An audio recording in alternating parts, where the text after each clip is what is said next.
Welcome back to another episode of Girl, Let's Be Honest. You guys were so kind to me. The feedback that I had gotten was just so amazing. I just had people like private message me and text me, and a coworker of mine, she came and gave me a hug. She told me that she got really emotional listening to the episode, and I'm really glad that you guys could connect, and I really do appreciate the good feedback. This episode, it might get a little deep, so I would keep some tissues nearby just in case. It's not my goal to make you guys cry every episode, but this one might get a little emotional.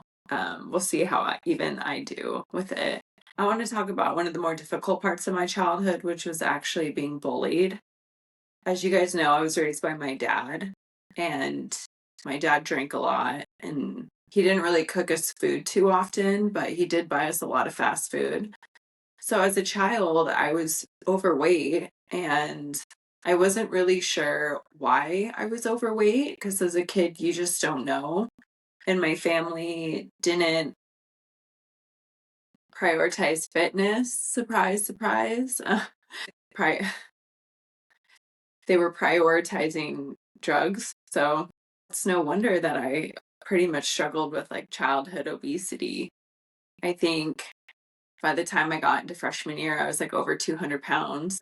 I mean, my dad, he just would like literally buy us fast food for every meal.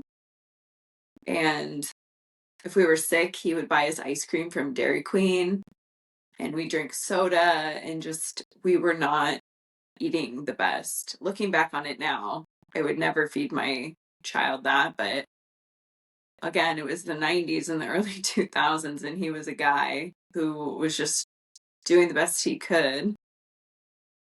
So I think my my first memories of being bullied were like fourth grade. I had switched to a new school, and there was two little boys who constantly would make fun of me and being overweight and would call me fat, and they would pretend like an earthquake was happening when I'd get off the school bus because they would get off at the same stop as me.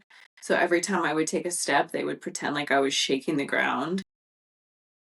And I think this really kind of followed into high school. The same group of guys. Unfortunately, I started doing cheerleading, and these same group of guys were on the football team that I was cheering for. So I don't know, they started recruiting other football players to be really mean to me. I was like the fat cheerleader. It got really bad. It got so bad to the point where I just quit the cheerleading team. And that was something I was like super proud of getting into. I did dance in eighth grade, and then I did cheerleading freshman year, and they just really ruined that for me. And I think that's probably why I had started, dabbling with, different pills. I started taking Adderall. I remember the first summer I took Adderall, I started actually losing weight, and I realized, oh shit, I can actually like control my eating with these pills. And I think that's the first time that I really became like dependent on a substance to like make me feel better. I had like smoked weed and stuff before, but that was like the first time. And so in my mind, like doing those types of drugs was the only way that I was gonna be skinny. And that's like literally what got hardwired into my brain at that time. And I was like 15 years old. But the bullying was pretty bad, I would say.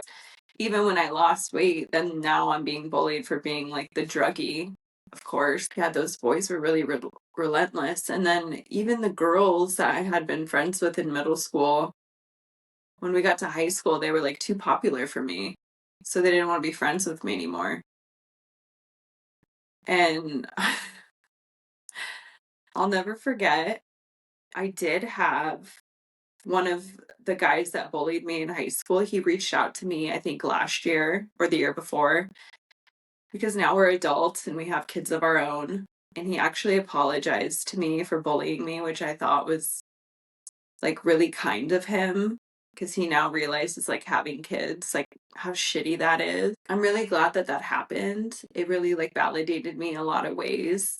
It healed a part of me that I didn't know could be healed, because that damage runs so deep and it was like so integrated into like my little self. Like I was just a little kid, and the situation that I was put in wasn't my fault. And the things, the food that was supplied to me wasn't my choice. And nobody told me how to eat or be healthy or exercise or do any of those things. So I was just like the product of my environment. And kids are so mean. And I hated myself for so long. And I think that like earlier stage of bullying is exactly why I developed an eating disorder. Once I got clean, it was really bad. I think it started out with just like the constant thoughts. So I had been overweight growing up, got on drugs, lost a lot of weight, went to jail, gained a lot of weight, got out of jail, lost a lot of weight, went back to jail, gained a lot of weight, got clean, continued to gain weight. And then I was living in an Oxford house with a couple girls who were on their fitness journeys. So then I decided that I wanted to get on my fitness journey. And then I remember like the shift, the desperation of like losing that weight. It became like all consuming. It was almost as if I had traded like my drug addiction for this eating disorder. So it was actually like really comfortable. And I just remember that like it was all I could think about all the time. The scale, the number on the scale, what I ate, what I ate that I didn't want to eat, all these things. I got so tiny. I had cut carbs because I think in, 2015, what I had learned was that if you had cut carbs, you would lose weight. And so I got really, really small. I think I got down to like 145, maybe 140. It was like all collarbones. And then somebody had suggested doing CrossFit because I had been like running and doing the beach body workouts. And so one of my friends, her sister did CrossFit, and they suggested that I go try it. And like I definitely drank the Kool-Aid. I was like a little CrossFit princess. But I realized that like I was going to need to eat some carbs. So I just started this spiral, this like cycle of like eating carbs, gaining 5 pounds, cutting carbs to lose the 5 pounds, eating more carbs. It was like the same 5 pounds I was losing and gaining constantly. And it was always this battle. And I always wanted to be 145, but I was putting on muscle. And I just didn't realize that like you can recomp your body. It's been years of this now. I realized that like you can recomp your body, and just because you weigh this number on the scale doesn't mean that holds any value. But at that time, my only value came from that number on the scale. So I would say it probably was like manageable, I guess. I started using the RP app. I would do like cuts, but I could never force myself to do a maintenance phase. I used to do a maintenance phase for as long as you do a cut. So it was like this cycle of cutting, maintenance for like a month, hating that I gained weight, cutting again. And then I kind of slowly started transitioning out of CrossFit and started doing Orange Theory, because after like 3 years, I wanted to work out with my friends, and all my friends were doing Orange Theory. So I just started running again. And I was really strong from CrossFit. So I was like lifting heavy weights, and then I was running all the time. And then the pandemic hit. And with the pandemic, for some reason, and I don't know if this was just like the natural progression of my eating disorder, but I had become bulimic. And so I was in this constant state of like restricting to like 1,200 calories a day. And then I would lose all control and binge. And so the only thing I knew was just like go throw all of that up. So it was this constant cycle. And being in recovery at that time and knowing that like these behaviors are not good, I reached out to my best friend Jasmine at that time, and I really confided in her, like, I'm going through this. This is really like toxic. I don't know what to do. This was the time where I was engaged and we had gotten the girls, and like I felt so helpless and so out of control. And so I felt like maybe looking back, when because hindsight's always 2020, like this was the only thing that I could really control in my life. Everything else was kind of going to shit. And so I remember celebrating my 7 years clean and sharing in that meeting that I was struggling with bulimia, and that it was really affecting me mentally, and and I didn't know how to stop. So I remember telling my ex-fiance that, I'm struggling with bulimia and I really need help. And he basically told me, like, yeah, that sucks. You should probably take care of that. Like, you should figure that out yourself. And I think that was like when I realized that, like, I was in that relationship alone and then I didn't have any support from him, and that was going to be my future. So a lot of clarity in that time of my life.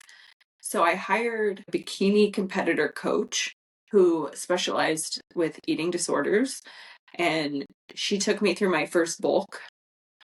And I remember being so mad because it was like the first time I could eat like a lot of food. Like I was allowed to eat a lot of food. I had allowed myself because this was part of my healing process and I was working with a coach. But I got COVID and I lost my taste and smell.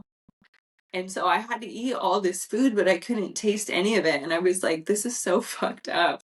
Like, how did this happen to me? But it's okay because after 2 weeks, I did get my taste and my smell back. I was just like a little pissed off at that time. So anyway, she took me through my first bulk and I didn't die. And then she took me through a cut. And I think at that time, my main goal always was to like to have abs. And I wasn't sure, like I was killing myself trying to get abs. So I decided, I had a pivotal point, like a turning point where I said, I don't want abs. Like I want a fat ass. So my whole goal with going through the bulk was to build muscle in my glutes. So we did the first bulking cycle, I did the cut. We did a second bulking cycle. And then I got into dental hygiene school, so I couldn't really afford the coach anymore, but I just kept going with, she kind of set me up with a plan. So then I did my own cut.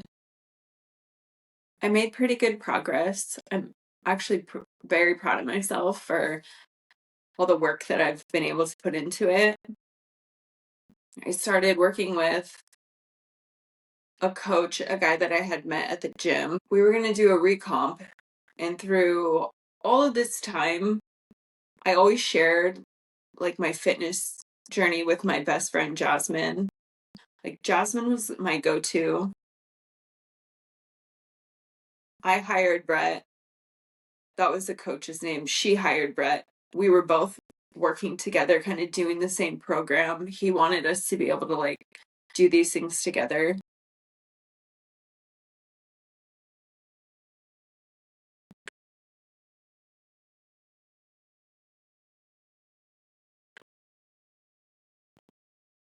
I don't know exactly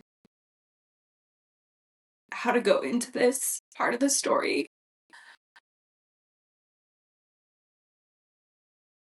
I just remember that it was Black Friday and I was decorating my tree on Black Friday. And in the years previous, I couldn't get the ribbon right. I would I would FaceTime Jasmine and I would call her and I would show her, okay, here's the ribbon. I don't like this. And I would redo the ribbon and I would redo the ribbon so many times. And she would just laugh and tell me, I think it looks good. But it always bothered me. And this was 2 years ago.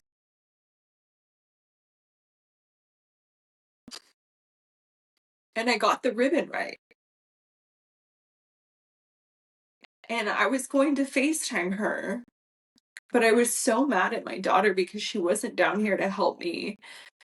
So when I was gonna FaceTime her, my daughter came down and we ended up getting into a fight. So I ended up not calling her because I FaceTime Jasmine every day because she lived in Texas. And I don't know why I didn't. I should have just called her. And I should have called her because the next day her daughter called me and told me that she had passed away in the middle of the night.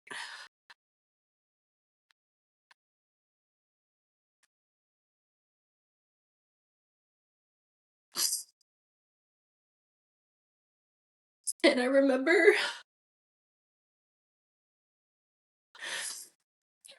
getting up and making it into the bathroom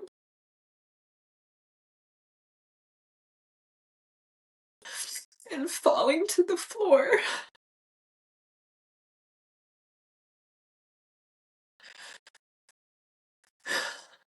And I don't know how long I stayed there.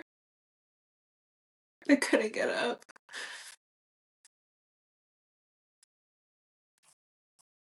And I remember that her daughter and her mom were asking me if I was okay. If I was okay. They were so concerned about me in that moment. And I think we were all just kind of in shock. And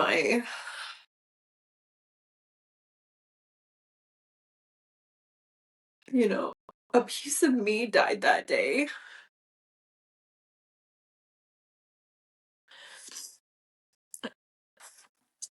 I have a picture of her here. And she was just the most beautiful soul.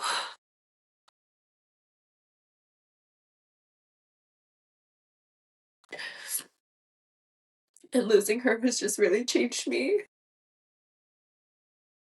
forever.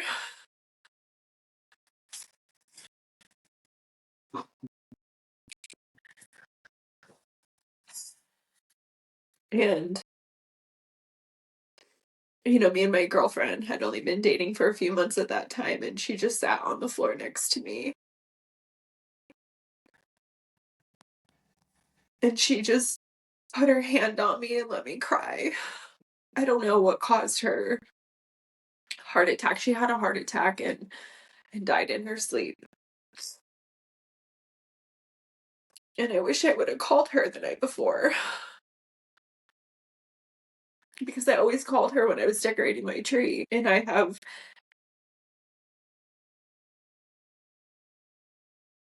just have never been the same since she passed away. November 25th, it's been 2 years. And I feel like the month of November is already so heavy for me. And I don't have a lot of recollection of the time that went on after I found out that she had passed away. I just remember being like a shell of a human and very lost. And there was days where you know, she's my fiance now, but my girlfriend at the time, she would just make sure that I would get out of the house. She didn't want me just to be like stuck in the house all the time. So she would find stuff for us to do. And I would literally just follow her around. But like nobody was home. And she was just so kind to me. And looking back, I know that like in that moment, that's when I knew like that was the type of partner that I wanted. She was there for me. Nobody's ever been there for me like that before. She was very gentle with me and kind with me. And we had to fly Me and my daughter flew to Texas for her funeral because I had to be there for her and I had to be there for her kids. I mean, she was my travel buddy. We would take vacations together. Our daughters were friends. We did a lot of things together. She was the person I confided in. I felt so safe with her. She knew all of my deepest, darkest secrets. She was the first person I told anything. She never judged me. She always loved me. She was such a good friend to me. It's really been so hard to like continue on without her. I think that, when it's your best friend, I don't think anybody can prepare you for that. I never once thought about the fact that I would lose a best friend in this life. And, I'm getting married and she's not going to be standing up there with me. And her daughter, her oldest daughter had a baby and named her Jasmine Martell Bowman, which was her full name. And this baby, you guys, this baby has my best friend's eyeballs. It is just like the craziest thing. Like that baby has my best friend's eyeballs.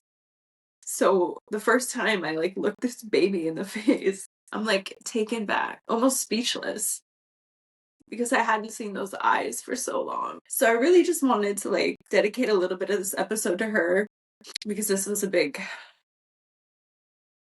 a big pivotal moment for me in my life. This was a big loss, a big heartache, a lot of grief. I'm just now kind of coming out of the hole that this put me in. I'm just now climbing out of the hole that put me in. I did isolate a lot. I ended up stepping away from Narcotics Anonymous because anytime I'd go to a meeting or a retreat or a convention or anything, it would hurt me so bad because it was a reminder that she wasn't there anymore. And I did give a special dedicated Gone But Not Forgotten to her, my very last like NA function, which was a women's retreat. And I'm really glad I got to do that. That was somewhat healing in a way, but that was pretty much like the last thing I did. And then I decided just to take a step out of the program. I really love her and I really miss her. And I wish that this hadn't happened. The reason that I started talking about Jasmine while I was talking about the eating disorder, and that is because when Jasmine passed away, I started gaining weight. And I wasn't really eating. So the only thing I can really attribute this to is like stress and cortisol levels. And I stopped going to the gym. Like I couldn't get up in the morning. So I stopped working out. I stopped tracking my food. I stopped doing all the things. I stopped working with that coach. I stopped doing all of that. And I just steadily gained weight over about a year and a half. And I gained about 20 pounds. And it took a lot. Like I hated myself. Like I was already in this deep hole of grief. And now I had this like old found self-hatred that I hadn't had to deal with in so long. And I tried everything. Once I got to the point where I could kind of function again, I tried going to the gym. I tried, tracking my food. I tried this. I tried that. I tried all the things.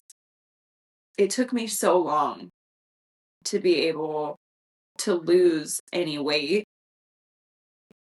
I have finally gotten back down to where I consider comfortable for myself.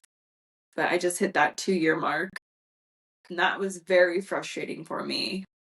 And I think a lot of like not going out and seeing friends, not wanting to post myself on social media, not doing all the things that I really enjoyed doing, I think that took a back seat because I was really unhappy with how I looked. And I do realize that like some of that wasn't my fault. And some of it I couldn't control.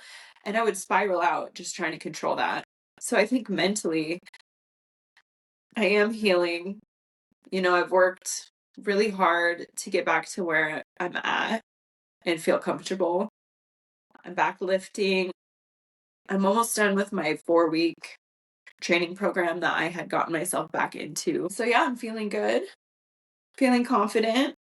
It just happens to like line up with the start of this podcast. And I just maybe I wouldn't have started this podcast a year ago because I wasn't confident, but I'm feeling so much better and so much like myself. Okay.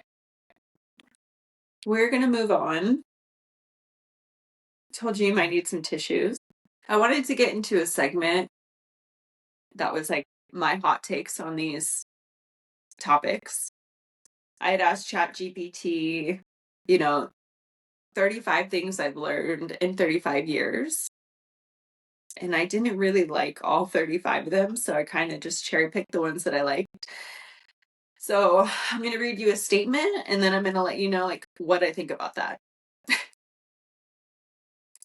So the first one is, your childhood wasn't your fault, but your healing is your responsibility. And I think that this is so true because we're children.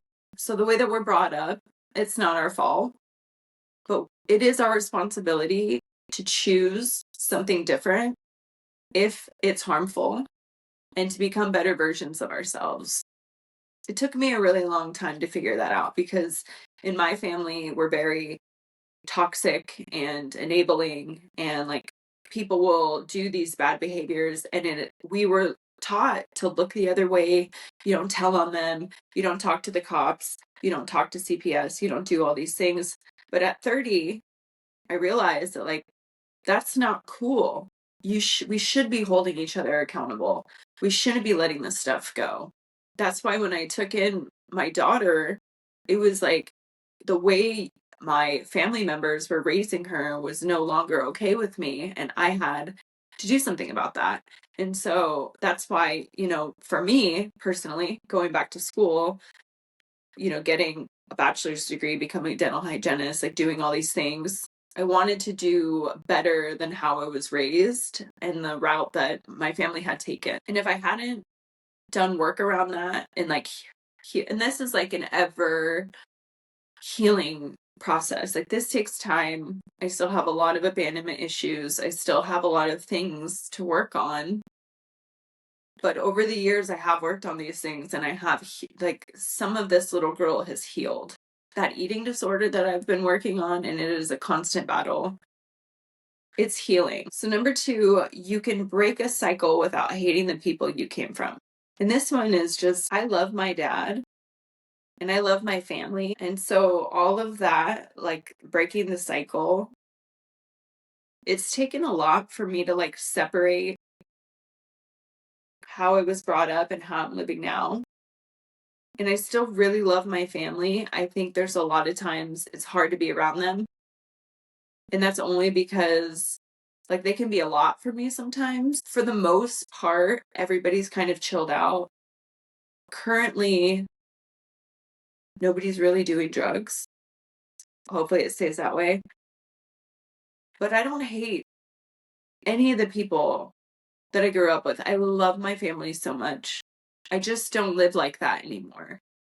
So I think it's kind of that fine balance. Like even for Thanksgiving, I was at my cousin's house in Bend, and I was talking to my Uncle Mark about like my podcast and what I talked about.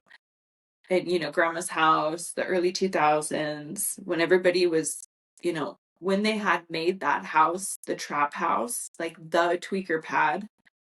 And my Uncle Mark was like, "Oh, yeah, those were the days when we were all doing drugs with our kids and all this stuff," making it seem like it was completely normal.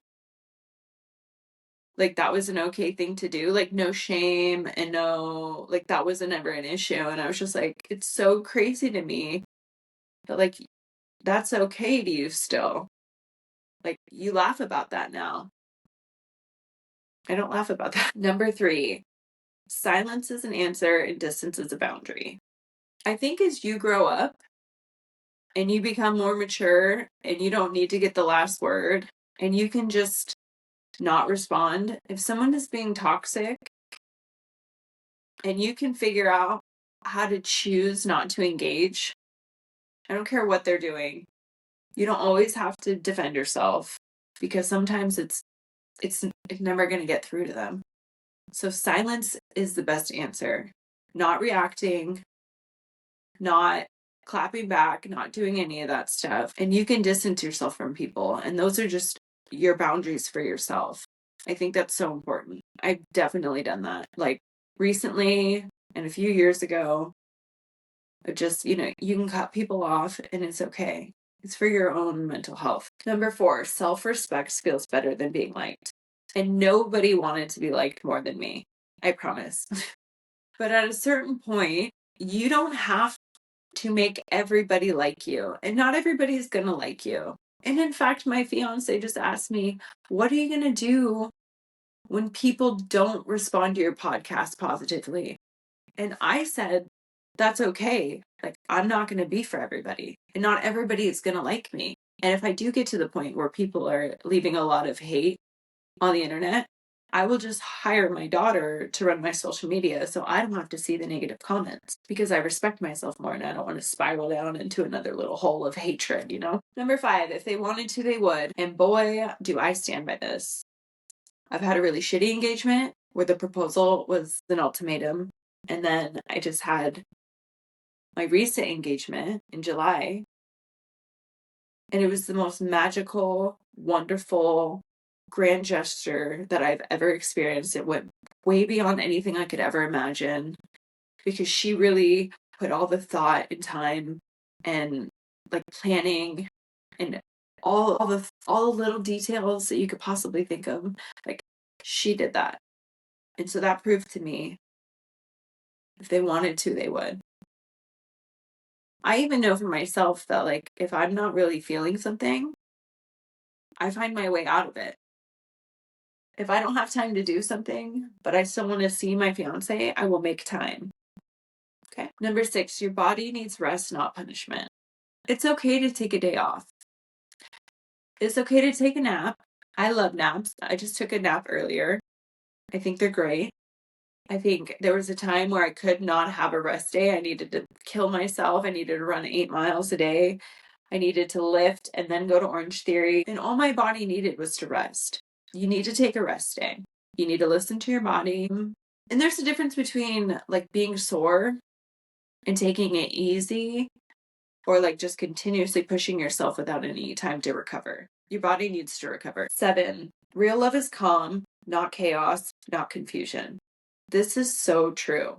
I literally did not know that love, like I have with my fiance, even existed. It is just like so pure. Even when we fight, we've gotten really good at figuring out like how to diffuse the situation quickly so we don't like resent each other all day and take it into the next day or anything like that. We have this little trick we call party hat, which means when you're fighting and you get to that point where you just can't let the anger go. You're feeling so crazy. And so I'm really good at calling it. Shockingly, I would think that, younger me probably wouldn't have been able to be the one to calmly call party hat.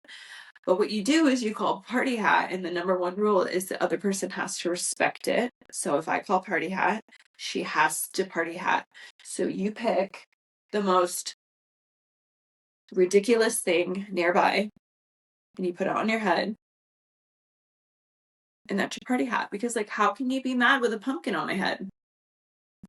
So we do lots of different party hats. We've done a dog, we've done candles, we've done globes, we've done all sorts of stuff, and it really just kind of diffuses the whole anger. And then you can like kiss and then be able to like actually have a conversation and apologize, because sometimes you really want to apologize, but you're so mad you just can't fathom the fact of like, I don't want to apologize right now because I'm so mad. So that's why you party hat. Number 8, you can love someone and still leave them.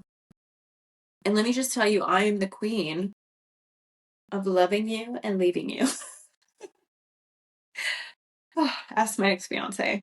I think it's important because you can fall in love. You can fall in love, and then you can realize that even though you have love for this person, they are not the one for you. And it is important that you listen to your gut when it tells you they're not the one for you. And that's okay. You can love people from afar and not be in a relationship with them, because sometimes it just doesn't work out. Sometimes they don't know how to treat you well, or they don't know how to respect you, or you don't know how to respect yourself when you're with them, or sometimes it just doesn't feel right. And that's because you should always listen to your gut. Number 9, your story isn't embarrassing, it's evidence you survived. I am an open book.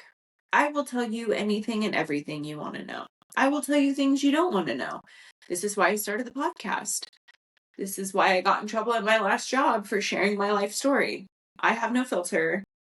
I want you to know that I used drugs, heroin, meth, I've overdosed, I used to steal, I've been to jail, and I just celebrated 12 years clean. I survived. I grew up in a home. My mom was in and out of prison, all these things. I survived. I did that.